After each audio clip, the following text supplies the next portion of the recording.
ఓం నమో భగవతే రుద్రాయ. ఉద్యోగం కోసం ఎన్నో ప్రయత్నాలు చేసి చేసి అలసిపోయి ఎప్పటికీ కూడా ఉద్యోగం రాకపోయేటటువంటి వారందరికీ కూడా ఈ పరిహారం ఆచరించడం ద్వారా కొంత వారికి ఉద్యోగం వచ్చేటటువంటి అవకాశాలు ఎక్కువగా లభిస్తాయి.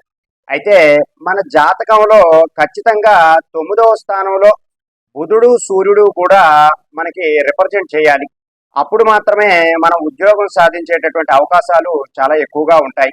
అవి స్టేట్ గవర్నమెంట్ జాబ్ కానీ, సెంట్రల్ గవర్నమెంట్ జాబ్ కానీ, ప్రైవేట్ జాబ్ కానీ, ఈ జాబులన్నీ కూడా వచ్చేటటువంటి అవకాశాలు ఉంటాయి. అయితే కొంతమందికి జాతకంలో ఈ గ్రహాలు ఉన్నా కూడా కొంతమందికి రావు.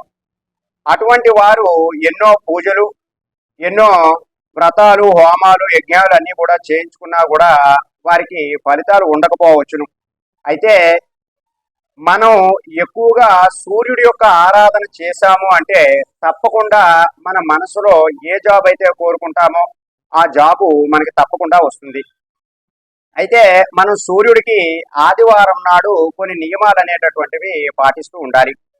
ఆదివారం నాడు తప్పనిసరిగా తినకూడనటువంటి పదార్థాలు కొన్ని మానివేయాలి. అలాగే ఆ రోజు తలస్నానం చేసుకుని చక్కగా సూర్యుడి యొక్క ఆరాధన చేయాలి.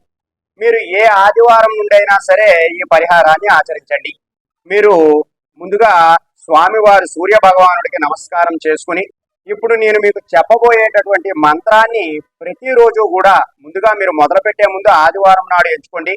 ఆదివారం నుండి మీకు ఉద్యోగం వచ్చేంత వరకు కూడా ఈ యొక్క మంత్రాన్ని ప్రతిరోజు కూడా 27 మార్లు చెప్పుకోవడానికి ప్రయత్నం చేయండి.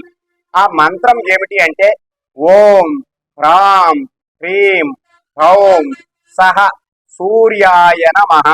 మరొకసారి చెబుతున్నాను, ఆ మంత్రం చూడండి. ఓం హ్రాం హ్రీం ఓం సహ సూర్యాయ నమః. ఈ మంత్రాన్ని కనుక మీరు ఆదివారం నాడు ప్రారంభించుకుని ప్రతిరోజు కూడా 27 సార్లు కనుక చెప్పుకున్నారు అంటే మీకు ఆనతి కాలంలోనే ఉద్యోగం వచ్చేటటువంటి అవకాశాలు అయితే ఉంటాయి. కాబట్టి మీరు మీ జన్మలగ్న జాతక రీత్యా ఉన్నటువంటి ఉద్యోగ అవకాశాలని ముందుగా తెలుసుకొని దాని ద్వారా ఈ పరిహారాన్ని ఆచరించడం ద్వారా మనకి ఉద్యోగం అనేటటువంటిది శీఘ్రంగా వచ్చేటటువంటి అవకాశాలు చాలా ఎక్కువగా ఉంటాయి.